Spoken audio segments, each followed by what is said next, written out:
Bird Box. Oh my god, my fucking computer made a noise as I started talking.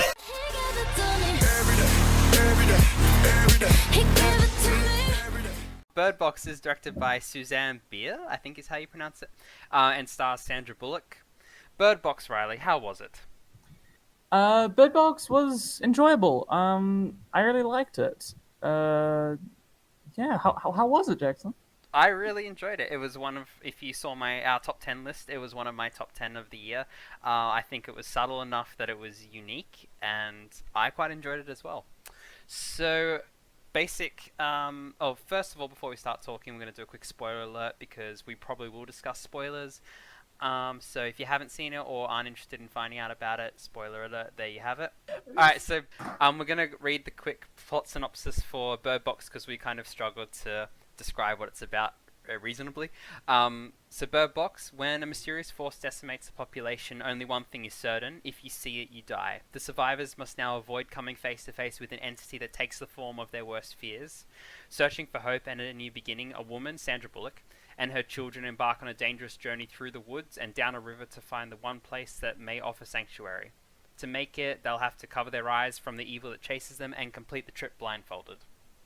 Now, the thing I liked about this movie was that it jumped back and forth between past and present, in terms of past was as the apocalypse was occurring and we're learning the rules of this world and what's going on, and then the present being the current day survival Sandra Bullock and her two kids were having to face, and I quite liked how they did that.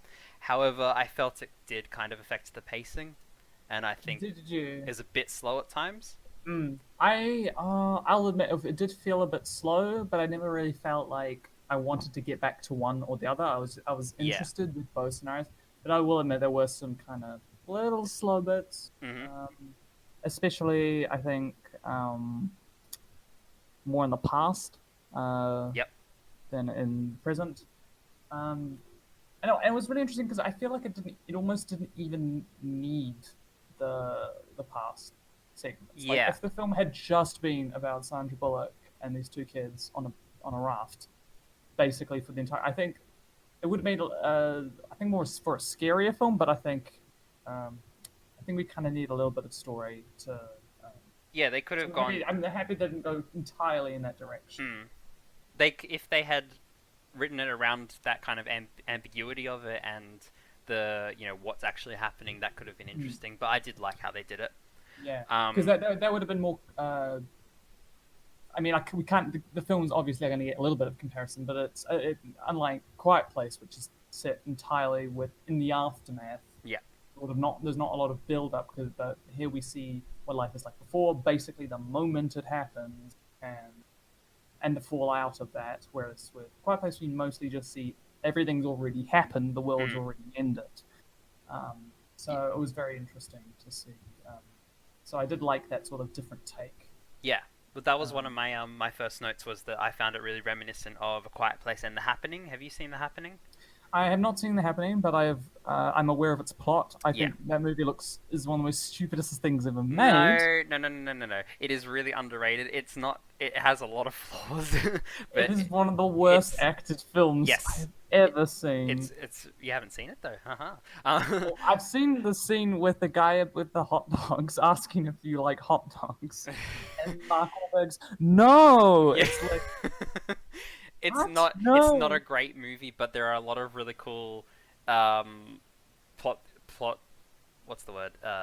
Elements to it that I liked, and the whole that kind of originated the whole thing causing people to kill themselves in a really terrifying way. That I liked that idea.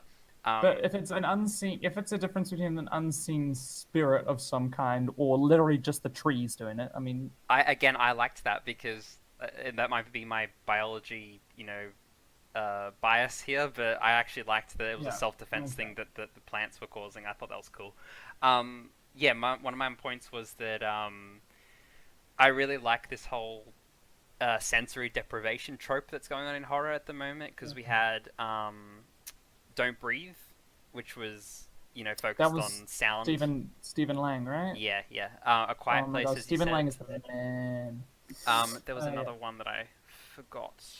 But yeah, and then this one takes advantage of of vision, and I liked that they had a lot of first person shots in terms of, you had the blindfold in front of the camera so you couldn't see anything, just like the characters, and that I thought was immersive. Mm-hmm. Um, I think there are quite a few unique ideas here and set pieces, even though it did, take a lot of things from other movies. I really, really loved, as I said, the first-person shots, and I really liked the scene where they're in the car and they've got the motion sensors around the car, or the impact sensors, whatever they're called, and that's how they're having to get through this world because they can't actually look through the windows. They need to, if they do, they could die. And I thought that was a really, really tense scene for me. I agree that in idea I think I thought it was really good, but that scene was one of the least tense scenes for me because I felt because it kind of had been established before that this threat, whatever it is, they can't really physically interact. So I wasn't ever scared that they're going to break into the car because I felt like they'd already established the rules at that point that it's mostly that they can't physically touch you and can't physically break the car. So I was never. That's true. Really tense. But there's the other scenes where with the I don't know what they are called, but the mad people. Yeah. I thought those were the best because they're physical and they can actually get to and touch. Sorry. So the car thing was probably one of the least tense bits of the film for me. I thought pretty much everything else was really well done. I really liked how in the first act it went from kind of 0 to 100 really, really quickly. Yes. In the past, I think that again they took that from World War Z, not in a bad way. I think they were inspired by World War Z. And the scenes of the mass suicides, I think they're really tense and at times horrific. But it doesn't feel exploitative. Like they show enough that it's shocking, but without actually, exploiting it. Yeah. My favorite was definitely when I can't remember his character, that John Malkovich's wife just gets in the burning car. And sort of sits there. That was awful. It's really weird to see someone do that, isn't it? So calmly, just like, yep, this is burning my flesh, but I'm just gonna sit down. And it was awful in a good way. Characters wise, I thought there were the two standouts for me were Sandra Bullock, who's I'm not gonna say the characters' names because I can't remember any of them. With Sandra Bullock and her what's his name? His name's Trent Vint Rhodes, the guy she falls in love with at the end. I thought they were really well. He was very charismatic. I thought he was very he was cool and level-headed, and really kind. And Sandra Bullock, of course. Her character was very unlikable at times, but overall I still felt like I was rooting for her to get through this. I was like, you can do better. You can be a better person. Like, she's so awful to the kids. Mallory and Tom are their names. Mallory and Tom, no, I loved Sandra Bullock in this. I thought she did excellent. And those kids were great actors as well. I think they were really young too. They would have been like 4 or 5 or something. I think they did really well. Yes.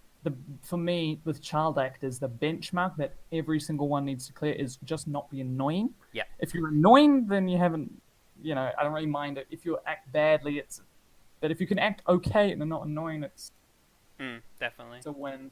I found John Malkovich's character to be unexcessively irritating. Yeah. Like, he's such a dick. But I'm like, dude, get over it. You're sure your wife's dead and the world's ended, but can you not be like a He was overly annoying. dick?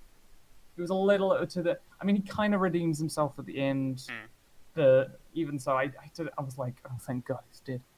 BD Wong, although he has a very small part, I just love him and everything. He's I think he's a really good actor. And his death was... I mean, I saw it coming. Yeah. But... that was visceral. Like, all the deaths. It was cool, yeah. All the deaths are very good. Oh, I didn't like... There was one death I didn't really like, which is where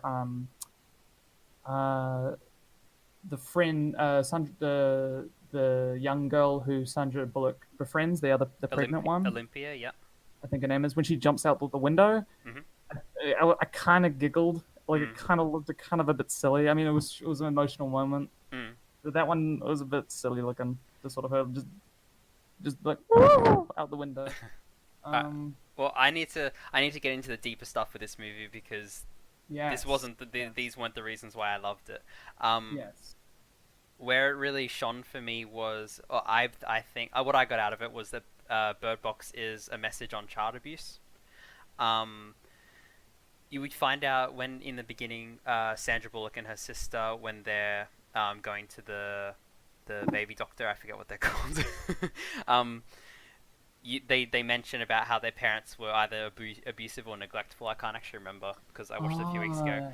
Um, and Yeah. they hinted at how their parents weren't there for them, and I think that I liked how it carried over to how she was parenting her kids, even though it was a completely different post-apocalyptic world. The scenes where she's talking to her kids and saying to them, "If you take your blindfold off, you will die, or I will hurt you." It's it was hard to hear, and like I found that was the most shocking bit of the movie was hearing her Yeah, say, yeah. "I will hurt you," um, and I thought that was the most powerful bit. Um, I like how in her mind, from it seemed that it was justified because Yeah. they need to survive. But yeah, it was more than that. It was. She took it to the next level, and she didn't let them have any fun. She didn't even give them names. It was boy and girl were their names. Which I think is unnecessarily hard. Yeah, Like, but her reasoning for it was sound in a way. yeah, Like, and the symbol of the two birds in the box, obviously that's where yes. the movie gets its name from, is a symbol of the two kids. Yes, And you know, at the trapped end, in a box. trapped Yeah, in a and box. At the end, they get freed and released because they're Mm. finally safe, and they get their names as well. They finally get an identity. Um, yeah, And yeah, there were just little things here and there that I found to be really touching on that topic of child abuse. Yeah, and at the end, Sandra Bullock has her her character has her awakening about what she's actually been doing, and yeah, she was unnecessarily harsh on them. But yeah, I think that overall the movie is a testament to how child abuse is carried on through generations because she was either neglected or abused by her parents, and I think she carried that on despite the horrors. And again, Riley and I were discussing before we started talking, before we started recording, about how the monsters, you never actually see them. yeah, And I appreciated that ambiguity, and I appreciated the fact that it is whatever is in your head. yeah, which I did appreciate as well. I Yeah. did like it. I thought it was a risk, and it mostly paid off. Yeah, one of my favorite scenes, well, not one of my favorite shots, is at the end when she's being chased. You can just see the underbrush like moving. You see that there's something there, like moving through the grass after her, like causing all this wind. But you don't actually see it. So I did like the idea that there's something there. It's solid, but it's not covered in shadow or Yeah. or yeah. So I did think I liked their, even though you can't see them, I did feel like they had this constant presence. Yeah, and throughout they the they film. were a character in themselves because they were so strange and you couldn't understand them. Yeah. Even I was going to mention the journey down the river, the metaphor of that, the journey to Yes. freedom and to a resolution to their horrors. I really liked that.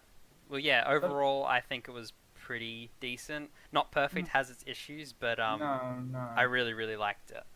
And plus, it's on Netflix, so It's free, if you have Netflix, kind of. it's free. Give it a watch. If you've got an afternoon or not even afternoon, just a couple hours to spare. It was Yeah, deeper than I expected, and I liked that. It was. Yeah. So I'll be rating Bird Box 4 baby snakes out of 5.